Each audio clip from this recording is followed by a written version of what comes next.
सुप्रभात बच्चों, कैसे हैं मेरे बच्चे? बहुत अच्छे।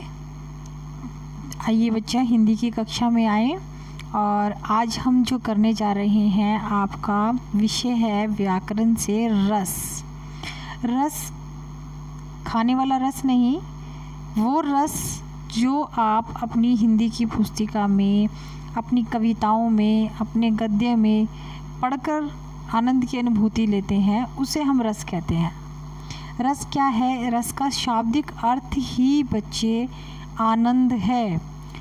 यानी कि काव्य कविताएं जो हम पढ़ते हैं, सुनते हैं और उन सबको पढ़ने के बाद जिस आनंद की हमें अनुभूति होती है, उसे रस कहते हैं।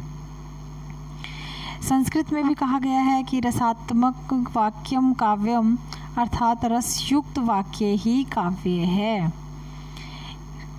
नाट्य शास्त्र में भी भरत मुनि ने रस की परिभाषा यही दी है कि जिसके अंदर विभाव, अनुभाव, व्यभिचारी भाव के संयोग से रस की निष्पत्ति होती है, उसे हम रस कहते हैं। बेटा क्या है रस? एक बार हमें थोड़ा सा फिर आपको बता दूं। रस जैसे आप लोग कोई नाटक है या कोई काव्य है, ठीक है, आप उसे पढ़ते हो। जब आप उसमें कोई कहानी पढ़ रहे हो, अगर कोई कहानी रहस्यात्मकता है तो आपकी जो विचार अंदर की जो शिक्षक शक्ति है वो बढ़ जाती है, ये सोचने के लिए कि अब क्या होगा, अब क्या होगा। तो वो क्या है, यानी कि आप उसमें आनंद ले रहे हो उस काव्य को पढ़ने में। कोई आपकी प्राकृतिक से संबंधित कविता है, उसे आप पढ़ रहे हो, अपने आप इमेजिन करना शुरू कर देते हो कि पेड़ पौधे जो हैं उसकी वर्णन किया गया है, जैसे मेघाय के साथ था, आपके अंदर तुलना करने लगता है, आनंद आने लग जाता है कविता को पढ़ते हुए। वो आपके अंदर क्या भाव है आ रहे हैं। तो ये जो भाव आपके अंदर आते रहते हैं, प्रेम के, घृणा के, उत्साह के, भय के, कोई आप हॉरर मूवी देख रहे हो, पिक्चर देखते हो, उनको देखकर आप भयग्रस्त हो जाते हो। तो ये सब जो भाव अंदर आपके आ जा रहे हैं, इन्हें ही रस कहा गया है। यही हमारे रस हैं। अब हमारे जो रस हैं, इनके जो अव्यय हैं वो क्या हैं? हमारे भरत मुनि और आचार्यों ने विभाव, अनुभाव, संचारी और स्थायी भाव, ये चार हैं जिनको रस के अव्यय भाव कहा गया है। स्थायी भाव क्या होते हैं बेटे? काव्य में 9 भाव मुख्य रूप से माने जाते हैं। स्थायी भाव क्या है? स्थायी मतलब स्थिर, एक जगह रहने वाले।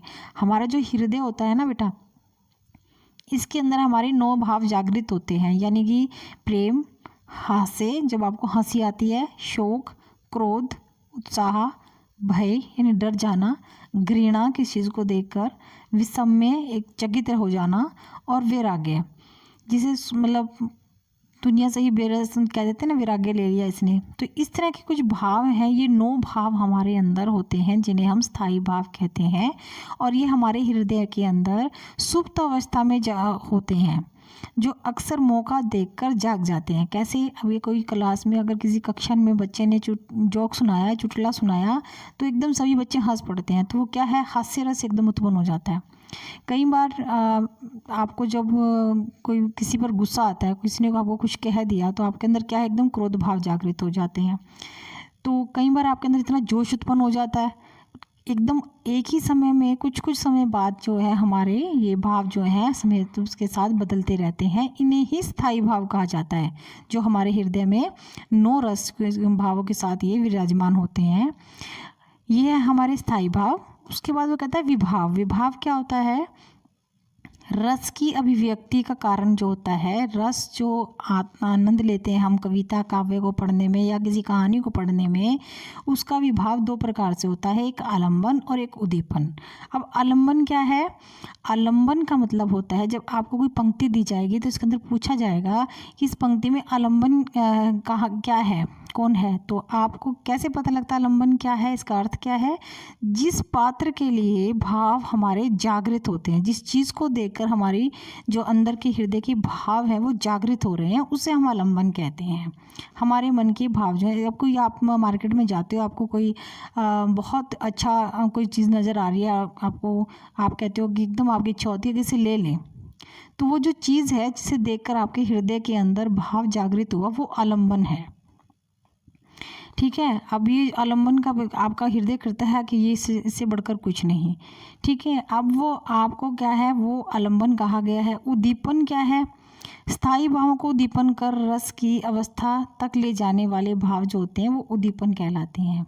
कैसे, हमारे जो वो कहता है एक पात्र जो है मान लो चेष्टाओं के रूप में, दूसरे बाह्य वातावरण या प्रकृति के रूप में। अब देखो एक ना मैं उदाहरण देती हूँ, जैसे हमारे पास एक शकुंतला का उदाहरण है कि शकुंतला को देखकर दुष्यंत के मन में रति भाव जागृत हुआ।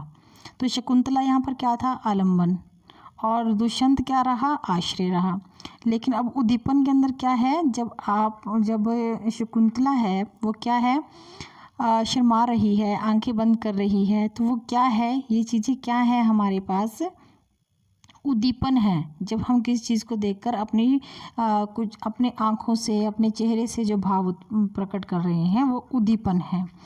अब इसके बाद वो आपको कहता है कि अनुभव क्या है इसके अंदर। अनुभव होता है किसी भाव के उत्पन्न होने पर आलम्बन के प्रति आश्रय में शरीर में कुछ विशेष चेष्टाएं होना। कैसे, दो तरह से होती हैं, सात्विक और कायिक। सात्विक अनुभव कैसे होते हैं, जब आप किसी भी प्राकृतिक रूप से जब दृष्टिगोचर होते हैं, जैसे उदाहरण के तौर पर आपको कहीं पर गुस्सा आता है तो आप क्या करते हैं, आंखें बड़ी कर लेते हो और क्या उसमें आंखें लाल हो जाती हैं, है ना, और भौहें चढ़ा लेते हो, माथे की जो भौहें वो तन जाती हैं। तो ये जो भाव है, नाक चढ़ जाती है किसी चीज़ को देखकर, आपको ये आपको अच्छी चीज़ नहीं लगी तो नाक चढ़ा लेना, आंखें निकालना, माथे पे चूड़ियाँ डाल लेना, भौहें चढ़ा लेना, ये सब आपके सात्विक अनुभव उत्पन्न हो जाते हैं जो रस के अंतर्गत आते हैं ये भी। और कायिक अनुभव कौन से होते हैं, कायिक यानी काया से संबंधित। जब आपको बहुत अधिक गुस्सा आता है, आपका अपना अंदर का जो नियंत्रण है वो आप खो देते हो, तो हाथ उठाकर किसी को जब आप जोर से मारने के लिए हाथ उठाते हो, वो आपका कायिक अनुभव हो जाता है। कि हमारे अंदर कौन सा अनुभव उत्पन्न हो गया, सात्विक अनुभव है आपका, जो चेहरे से नजर आए, आंखें भौहें चढ़ जाना, नाक चढ़ जाना, गुस्सा आना। तो कायिक भाव वो है जब हम किसी को मारने के लिए हाथ उठाते हैं, तो ये क्या है, हमारे अंदर संचार हो रहा है इन चीज़ों का, है ना। अब इसी तरह एक अगला आपका पॉइंट बोलता है वो संचारी भाव कौन से होते हैं। संचारी भाव वो होते हैं जो स्थिर नहीं होते और हमारे अंदर आते जाते रहते हैं, उन्हें हम स्थायी संचारी भाव कहते हैं। हम क्या कह सकते हैं कि विभाव, रस की जो उत्पत्ति है कि उसका मेन साधन है। अब इसके बाद आप आगे रस के भेद पढ़ेंगे हम। रस के भेद हमारे पास बेटा 9 रस आपको उसने 11 रस उसने बताए हैं। 11 के अंदर जो होते हैं हमारे 9 तो होते हैं रस, लेकिन 2 हमारे अन्य रस कहे गए हैं, जो हमारे सूरदास जी और कबीरदास जी थी। इन्होंने जब काव्य लिखा तो भक्ति रस और वात्सल्य रस ये इसके अंतर्गत डाल दिए गए। लेकिन हमारे रस जो हैं वो, अगर आपसे कोई पूछे इनकी संख्या कितनी है, तो हमारे रस जो होते हैं 9 होते हैं। पहला श्रृंगार रस, दूसरा करुण रस, तीसरा शांत रस, चौथा रौद्र रस, पांचवा वीर रस, अद्भुत रस, हास्य, भयानक और विभत्स। इसके अलावा 2 अन्य रस कौन से हैं हमारे पास, भक्ति रस और वात्सल्य रस, जो हमारे वात्सल्य के अंतर्गत सूरदास जी का ने दिया है। चलिए हम पढ़ें, आज पहला रस है आपके पास श्रृंगार रस। अब श्रृंगार रस हमारे पास है, श्रृंगार रस के अंतर्गत हमारे पास आता है ये जो आपका भाव है। अगर आपके पंक्तियाँ आ रही हैं, उससे पूछा जाएगा कौन सा रस है, तो आप पंक्ति के पढ़ने के बाद बताएंगे ये श्रृंगार रस है। इसका स्थायी भाव क्या होता है श्रृंगार रस का, रति। अब इसके अंतर्गत क्या आता है, मन के अंदर प्रेम और बिछड़ने के जो भाव होते हैं वो उत्पन्न होते हैं श्रृंगार रस के अंतर्गत। श्रृंगार रस में के 2 प्रकार होते हैं, संयोग श्रृंगार रस और वियोग श्रृंगार रस। संयोग रस जो है उसके अंतर्गत जब आप जैसे पिक्चर के अंदर देखते हैं तो हम देखते हैं अक्सर गाने बड़े अच्छे होते हैं। जब शुरू में हीरो हीरोइन को मिलाया जाता है तो बहुत अच्छे प्रेम से संबंधित गाने गाते हैं, तो वो संयोग के अंतर्गत आएंगे। लेकिन जब किसी का बिछड़ना हो जाता है, कोई अगर प्रेमी प्रेमिका से बिछड़ गई है या किसी का पति उससे बिछड़ गया है, तो क्या है वो वियोग रस के अंदर आ जाता है, वियोग श्रृंगार रस के अंतर्गत आ जाता है। इसी तरह हमारे ये जो श्रृंगार रस है ये भगवान के प्रति, प्रेम के प्रति भी हो जाता है। जैसे मीरा है, मीरा क्या है, संयोग भी है इसके अंदर और वियोग भी है ना। अब देखो कैसे है, अब इसके अंदर क्या वो बात कर रहा है आपको, श्रृंगार रस की परिभाषा कहता है इसका स्थायी भाव रति है। आप यहाँ पर प्रेम नहीं, इसका स्थायी भाव रति कहेंगे हम। रति का अर्थ ही प्रेम होता है। इसके अंतर्गत नायक और नायिका के मन में रति या प्रेम का भाव उत्पन्न होता है तथा जब यह प्रेम रस की अवस्था में पहुँच जाता है तो वह श्रृंगार रस कहलाता है। श्रृंगार रस के अंतर्गत सौंदर्य, सुंदर, वन, वसंत ऋतु, प्राकृतिक इत्यादि इन सब का वर्णन होता है। कैसे होता है? क्योंकि जब हमारे पास जब हम बहुत प्रसन्न होते हैं, हमारा मन प्रफुल्लित होता है तो हमें चारों तरफ कुछ सुंदर फूल, रस ये सब दिखाई देते हैं। परंतु जब हम दुखी होते हैं तो यही प्रकृति हमें अच्छी नहीं लगती। इसलिए उसने इसके अंदर आपको कहा है कि प्राकृतिक और इन सब चीज़ों का इसके अंतर्गत वर्णन किया गया है। अब वो आपको एक उदाहरण दे रहा है संयोग रस और वियोग श्रृंगार रस का। देखो, बसो मेरे नैनन में नंदलाल, मोर मुकुट मकराकृत कुंडल, अरुण तिलक दिए भाल। अब इसके अंदर संयोग रस है। देखो, कृष्ण भगवान से बात हो रही है और वो क्या कह रहे हैं कि मेरी आंखों में तुम बसे हो। मतलब जब प्रेम कितना है कि उन्हें हर जगह कृष्ण भगवान नजर आ रहे हैं। मोर मुकुट मकराकृत कुंडल, अरुण तिलक दिए भाल, मतलब हर जगह उनको कृष्ण भगवान के अलावा और कुछ नज़र नहीं आता। उनका प्रेम अटूट है, भक्ति इतनी अटूट है कि उन्हें कृष्ण भगवान कुंडल, कानन, तिलक हर चीज़ में नज़र आ रहे हैं। संयोग है, ये खुशी का है, प्रेम है, प्रेम रस है। अगर हम वियोग श्रृंगार रस की बात करें तो वो कहता है अरे बता दो मुझे कहो, प्रवासी है मेरा, इसी बावले से मिलने को डाल रही हूँ मैं फेरा।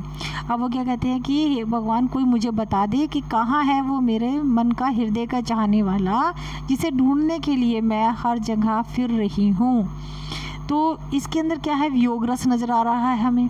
आपको आपके पेपर में इसी तरह की पंक्तियाँ आएंगी और आपको पूछा जाएगा कि ये कौन सा रस है, तो आप लिख के आएंगे संयोग रस है या वियोग रस है। पूरा लिखेंगे संयोग श्रृंगार रस या वियोग श्रृंगार रस। ये आपके पास आ सकता है कि इसके अंदर कौन सा भाव लगा है, इन पंक्तियों में कौन सा भाव है। तो आप लिखेंगे इसमें स्थायी भाव रति है, रति यानी प्रेम। इसके बाद वो आपको कहता है दूसरा आपके पास आता है हास्य रस। हास्य यानी हंसी, इसका स्थायी भाव होता है हास्य यानी हंसना। इसके अंतर्गत क्या है, हमें क्यों हंसी आती है? किसी की वेशभूषा देखकर, किसी की शारीरिक बनावट देखकर, किसी की वाणी सुनकर। कोई ज़्यादा मोटा बोलता है तो हमें हंसी आ जाती है, कोई पतला बोलता है तो हमें हंसी आ जाती है, किसी के कपड़े देख के हंसी आ जाती है, किसी के शरीर कोई मोटा है, पेट बाहर है तो उसे देख के हंसी आ जाती है। तो ये सब क्या है, हमारे मन में जो हास्य भाव उत्पन्न होता है उसे हम हास्य रस कह जाते हैं। जब यह रस की अवस्था तक पहुंच जाता है, आप खुद देखो हंसी कभी कंट्रोल होती है? जब हमें कोई कॉमेडी मूवी देखते हो तो हंस हंस के आप पागल हो जाते हैं आंखों से। और इसके अंदर क्या है, मेन पेट में दर्द हो जाता है, गाल लाल हो जाते हैं, आंखों से आंसू आना शुरू हो जाता है ना, हंसते हो जब नहीं कंट्रोल होता ना। तो ये जब अवस्था हमारी चरम सीमा में पहुंच जाती है हंसने की, तो इसे हम हास्य रस कहते हैं। अब देखो उसने आपको उदाहरण दिया है, शीश पर गंगा हंसे, भुजानी में भुजंगा हंसे, हास गीदो दंगा भयो, नंगा के विवाह में। अब यहाँ शंकर भगवान की बात करी जा रही है कि सिर पर तो गंगा है, जटाओं में गंगा रखी हुई है, चारों तरफ उसने सांप लगाए हुए हैं, भस्म लगाई हुई है और शरीर से उसने कोई डाला भी नहीं हुआ, शरीर से भी नंगा, और देखो विवाह में जा रहा है। तो इस तरह का जो वेशभूषा चीज़ें हैं इन्हें देखकर हमें हंसी आती है, इसलिए यहाँ पर इस उदाहरण को प्रस्तुत किया गया है। आज बेटा हमने रस किया, जो हमारे अंदर के संचारी भाव हैं उनको आपने जाना कि ये 9 तरह के हमारे संचारी भाव हैं, प्रेम, रौद्र, हंसी, क्रोध, विभत्स। ये इसके अंतर्गत हमने सिर्फ आज 2 आपको रस किए हैं, जिसके अंदर श्रृंगार रस और हास्य रस है। आगे का हम अगली कक्षा में करेंगे।